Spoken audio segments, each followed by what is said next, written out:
How to create a WordPress website category and menu. That means এই পর্বে আমরা দেখব কিভাবে একটি WordPress ওয়েবসাইটের ক্যাটাগরি এবং মেনু ক্রিয়েট করতে হয়।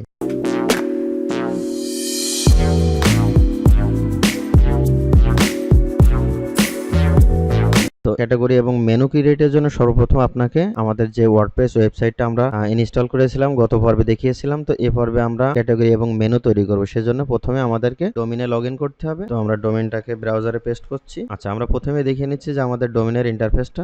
এই যে ডোমেইনে কিন্তু কোনো মেনু নাই। এখানে দেখুন my blog, my WordPress blog, hello world, তার মানে কিচ্ছু নাই, জাস্ট বাই ডিফল্ট এগুলো ইনস্টল দেওয়ার পরে হয় ঠিক সেরকমই আছে। তো আমরা ড্যাশবোর্ডে প্রবেশ করার জন্য আমরা এখানে স্ল্যাশ যেমন চলে এসছে অলরেডি, তারপরও লিখে দেখাচ্ছি WP-ADMIN দিয়ে আমরা এন্টার প্রেস করলাম। আচ্ছা, তো এখানে আমাদের ইউজার নেম এবং পাসওয়ার্ড দিতে হবে, যেটা আমরা ওয়ার্ডপ্রেস ইনস্টল দেওয়ার সময় ক্রিয়েট করেছিলাম। তো এটা হচ্ছে আমাদের ইউজার নেম, পেস্ট করলাম, এবং এটা হচ্ছে আমাদের পাসওয়ার্ড। এবার আমরা লগইনে ক্লিক করলাম। তো এভাবেই ওয়ার্ডপ্রেসের ড্যাশবোর্ডে লগইন করতে হয়। তো এখানে সাধারণত এখানে মেনু পরিচিতিগুলো দেখবেন লেফট সাইডে, যেমন এখানে dashboard, home, update, post, media, page, comment, appearance, plugin, user, তারপরে টুল, সেটিং, প্লাস মেনু। তো এগুলো আমরা পর্যায়ক্রমে একটা একটা করে আমরা প্রত্যেকটা মেনুর পরিচিতি দেখাবো। তো আজকে আমরা সর্বপ্রথম এটাকে আমরা নিউ ট্যাবে খুলে রাখতে পারি, যে মাই সাইট, তার মানে আমরা এখানে যে কাজ করব সেটাকে দেখার জন্য, যে কতটুকু কি হলো আপডেটটা দেখার জন্য আমরা এখানে ডান পাশে আরেকটা ট্যাবে একটি খুলে রাখলাম। তো আমরা আমাদের এখানে ফিরে যাচ্ছি। তো সর্বপ্রথম আমরা এটাকে একটা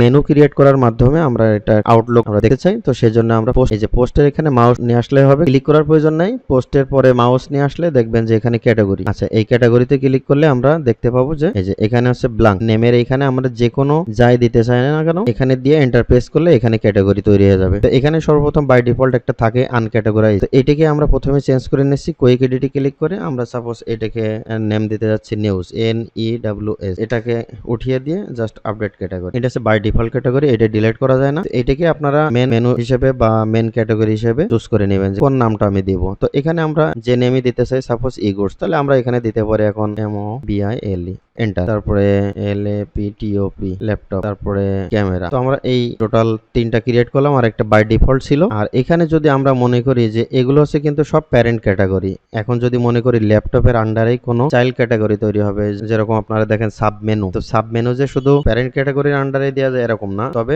ল্যাপটপ এর ভিতরে যে বিভিন্ন ব্র্যান্ডের নাম দিয়ে যদি আপনি চিন্তা করেন যে আমি সাব ক্যাটাগরি তৈরি করবো, সেক্ষেত্রে কিভাবে করতে সেটা আমরা দেখি। তো এখানে আমরা যদি এখন দিই ল্যাপটপের ভিতরে সাপোজ ডেল দেওয়ার পরে শুধু এখান থেকে এই যে প্যারেন্ট ক্যাটাগরি এটি চিনিয়ে দিলে হয়ে যাবে ল্যাপটপ। এই ডেল ক্যাটাগরিটা এই ল্যাপটপ ক্যাটাগরির ভিতরে এজ এ চাইল্ড হিসেবে কাজ করবে। তো আমরা এখানে এখন এন্টার মারি, দেখুন ল্যাপটপের নিচে হাইপেন দিয়ে ডেল, তার মানে এটা এখন চাইল্ড ক্যাটাগরি হিসেবে গণ্য হবে। তো এখানে আমরা আরেকটাও দিতে পারি ACER দিয়ে আমরা এন্টার মারলাম। আচ্ছা, এখান থেকে আমরা এখন এই প্যারেন্ট ক্যাটাগরি আবার নান করে দিচ্ছি। এখন যদি আমরা মোবাইলের ভিতরে কিছু সাব ক্যাটাগরি করতে চাই চাইল্ড ক্যাটাগরি, তো সেক্ষেত্রে এখানে আমরা এখন দিতে পারি সাপোজ IPHONE দিয়ে আমরা যদি এখান থেকে ক্যাটাগরি চিনিয়ে দিই মোবাইল। এখন এন্টার প্রেস করলে এখানে নিয়ে যে আমরা এন্টার প্রেস করলাম, আইফোনটা মোবাইলের ভিতরে ঢুকে গেল। এবং আমরা আরেকটাও দিতে পারি সাপোজ সনি, SONY। এখানে আমাদের প্যারেন্ট ক্যাটাগরি কিন্তু চেনানো আছে মোবাইল। তো আমরা এখানে এন্টার প্রেস করলে এই দুইটা। তো আমরা এতটুকু ক্রিয়েট করলাম। আর একটা আমাদের ওয়েবসাইটের জন্য সাপোজ অ্যাবাউট মেনু, ABOUT। তো অ্যাবাউট সাধারণত ক্যাটাগরি না ক্রিয়েট করাই ভালো। অ্যাবাউট মেনু সম্পর্কে তো আমরা একটা পেজ ক্রিয়েট করব। তো আমরা এখান থেকে বের হয়ে যাচ্ছি এবং পেজে চলে যাচ্ছি।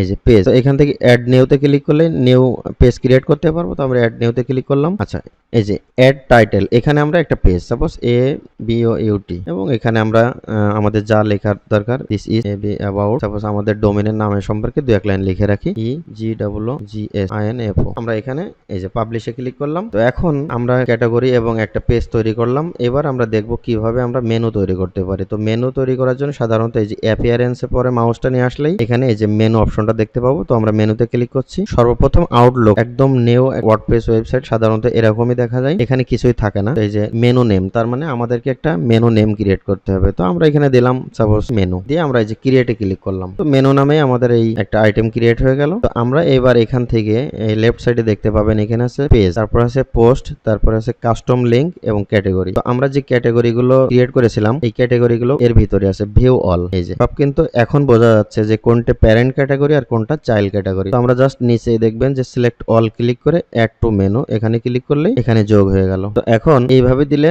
সবগুলো সেম আকারে। তো আমি আপনাদেরকে দেখাচ্ছি এখানে শুধু অটোমেটিক্যালি অ্যাড এবং প্রাইমারি এই দুটো চিনিয়ে দিয়ে আপনি সেভ করে দিন। তারপরে আমরা একবার দেখবো যে কেমন দেখায়। আচ্ছা, আমরা এখানে রিলোড দিচ্ছি। এই যে মেনুগুলো কিন্তু ক্রিয়েট হয়ে গেছে, কিন্তু এই চাইল্ড মেনু যেমন ল্যাপটপের আন্ডারে ছিল এসআর এবং ডেল এবং মোবাইলের আন্ডারে ছিল আইফোন এবং সনি, তাহলে এগুলো চাইল্ড তৈরি করার জন্য আমাদেরকে এখানে ফিরে যেতে হবে। মোবাইলটাকে ল্যাপটপের নিচেই এসআর এবং ডেলটাকে একটু টেনে ধরে এই যে এক স্পেস সরিয়ে দিলেই কিন্তু চাইল্ড মেনু হিসেবে বা সাব মেনু হিসেবে দেখা যাবে। তারপর মোবাইলের আন্ডারে আমরা আইফোন এবং সনিকেও ঠিক একইভাবে সরিয়ে দিলাম, দিয়ে জাস্ট সেভে ক্লিক করলাম। এবার আমরা এখানে যে আরেকবার রিলোড দিয়ে দেখি, এই যে সাব মেনু কিন্তু ক্রিয়েট হয়ে গেছে। তো এভাবে আমরা ক্যাটাগরি এবং মেনু তৈরি করতে পারবো। তো ভিউয়ার্স, যদি মেনু এবং ক্যাটাগরি সম্পর্কে কোনো ধরনের কোনো প্রশ্ন বা কোনো প্রবলেম ফেস করেন তো কমেন্টসে জানাতে পারেন, আমি সলভ করার চেষ্টা করবো। তো থ্যাংক ইউ সো মাচ।